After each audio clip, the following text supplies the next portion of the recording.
이제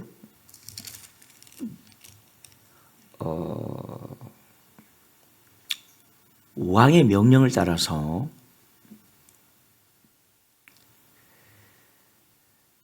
하나님의 말씀이 낭독이 되는데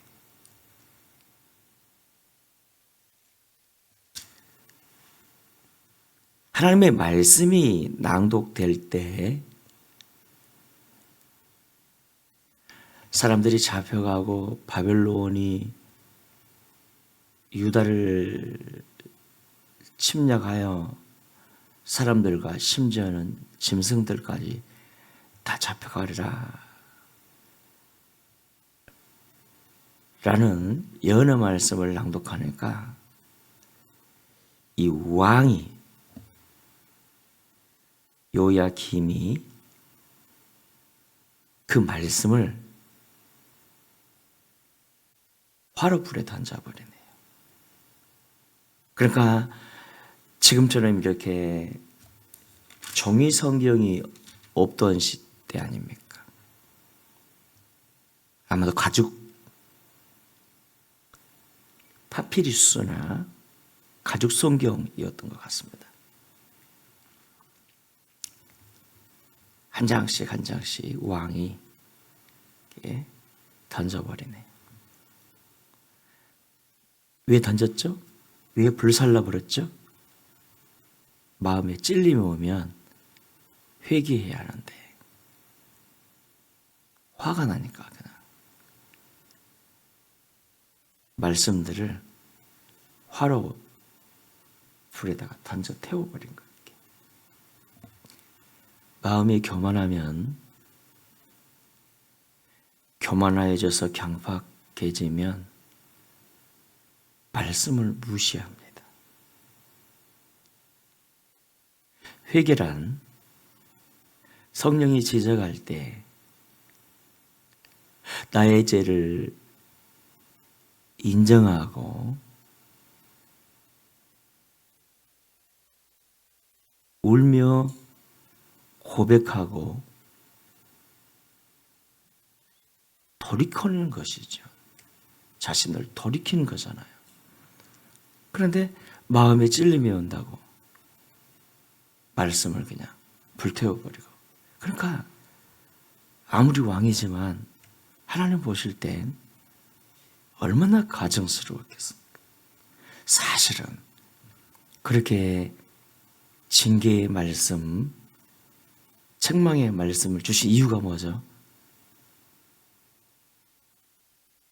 살리려고요. 원래 하나님의 계획은 그를 죽이지 않고 비참하게 죽이지 않고 바벨론으로 포로되어 접혀가는데도 거기서도 존중받고 왕의 권위를 지키며 살 수 있도록 계획하셨는데 말씀을 태워버린다는 건 하나님을 무시하고 멸시하는 거 아니었습니다. 그래서 하나님이 화가 나가지고 너를 비참하게 죽이겠다. 너의 후손들을 통해서 다윗의 왕권이 이어가지 않게 하겠다. 너희 자손들까지 재앙을 내리겠다. 왕뿐만 아니라 모든 신하들과 백성들까지도. 백성들도 똑같은 짓을 행했거든요. 그러면서 예레미야에게 네가 다시 내가 너에게 준 말씀을 다시 써라 해서 하나님의 말씀을 그가 다시 이제 쓰게 되지 않습니다. 지금처럼 우리가 볼펜으로 막 쓸 수 있는, 그러니까 타이핑할 수 있는 것도 아니고 옛날 수천 년 전 시대니까 이렇게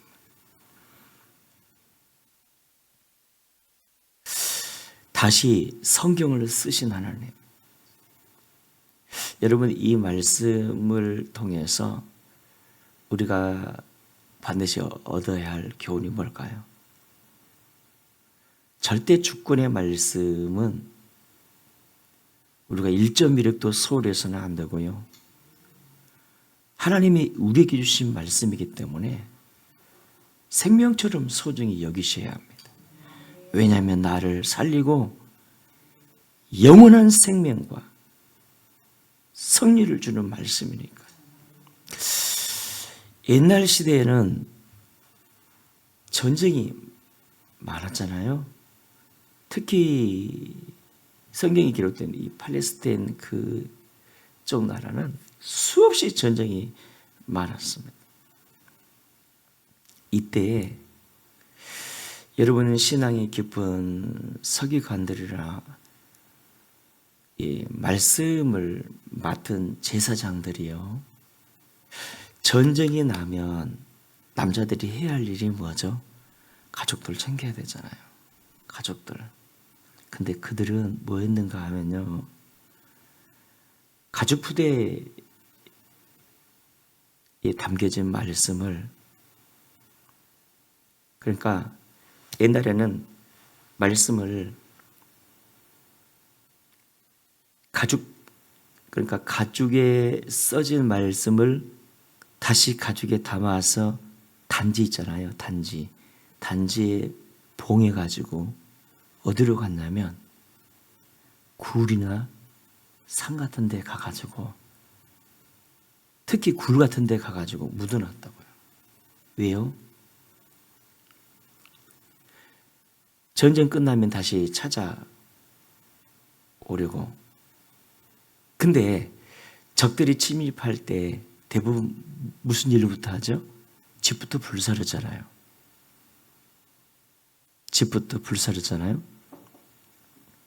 그럼 많이 죽임 당했잖아요. 그래서 보통 굴에다가 많이 이렇게 숨겼어요. 굴에다가 많이 숨겼어요. 왜? 내가 죽더라도 누군가 와서 이 말씀을 찾을까 봐.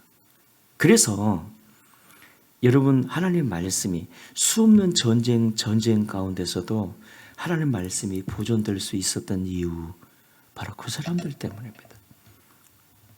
언젠가 한 200년 전인가요? 그때도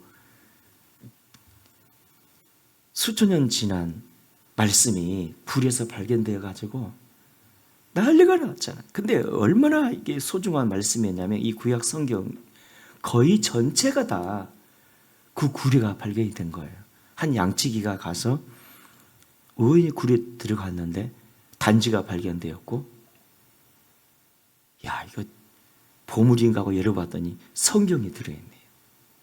그러니까 우리가 알아야 할 거, 하나님 말씀이 보물보다 귀하다는 거예요. 1.1획도요 서울에서는 절대 주권의 말씀. 다시 써라 에레미야, 성경을 우리에게 말씀하시네요. 네 안에 말씀을 소중히 간직하라. 그리고 네 마음의 안에 말씀을 기록하라. 그리고 말씀이 너를 찔리게 하거든 강팍해 하지 말고 회개하라. 그것이 네가 살 길이다 하시네. 그래서 사랑하는 여러분, 말씀이 들려질 때 회개하게 하시고, 그리고 말씀을 소중히 여기는 나의 삶이 되게 하옵소서. 기도할 수 있는 새벽이 되기를 주의 이름으로 축원합니다.